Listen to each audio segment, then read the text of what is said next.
ಎಲ್ಲಿ ನೋಡಿ, ಶ್ರೀದೇವಿ ಕಾಲೇಜಿನವರು ಇಲ್ಲಿ ದೊಡ್ಡ ತೋಡು, ಏರ್ಪೋರ್ಟ್, ಇಡೀ ಏರ್ಪೋರ್ಟ್ ನಿಂದ ಬರುವಂತಹ ನೀರಿನ ಒಂದು ತೋಡು, ಅದನ್ನು 2 ಪೈಪ್ ಹಾಕಿ, ಸಣ್ಣ ಪೈಪ್ ಹಾಕಿ ಬಂದ್ ಮಾಡಿಬಿಟ್ಟಿದ್ದಾರೆ.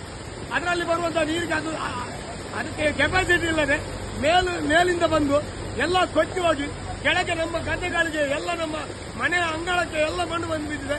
ನಮ್ಮ ತೋಟ ಎಲ್ಲ ನೀರು ಎಲ್ಲ ಕೊಳೆತು ಹೋಗಿದೆ. ಗಿಡಗಳೆಲ್ಲ, ಅಡಿಕೆ ಗಿಡಗಳೆಲ್ಲ ಕೊಳೆತು ಹೋಗಿದೆ. ಇದೆಲ್ಲ ಇವರು ಮಾಡಿದಂತಹ ಬಂಡವಾಳಶಾಹಿಗಳು ಮಾಡಿದ ಅನ್ಯಾಯ. ಇವರಿಗೆ ಬೆಳಿಗ್ಗೆ ಬಂದು ಎಲ್ಲ ಹೇಳಿದ್ದೇವೆ.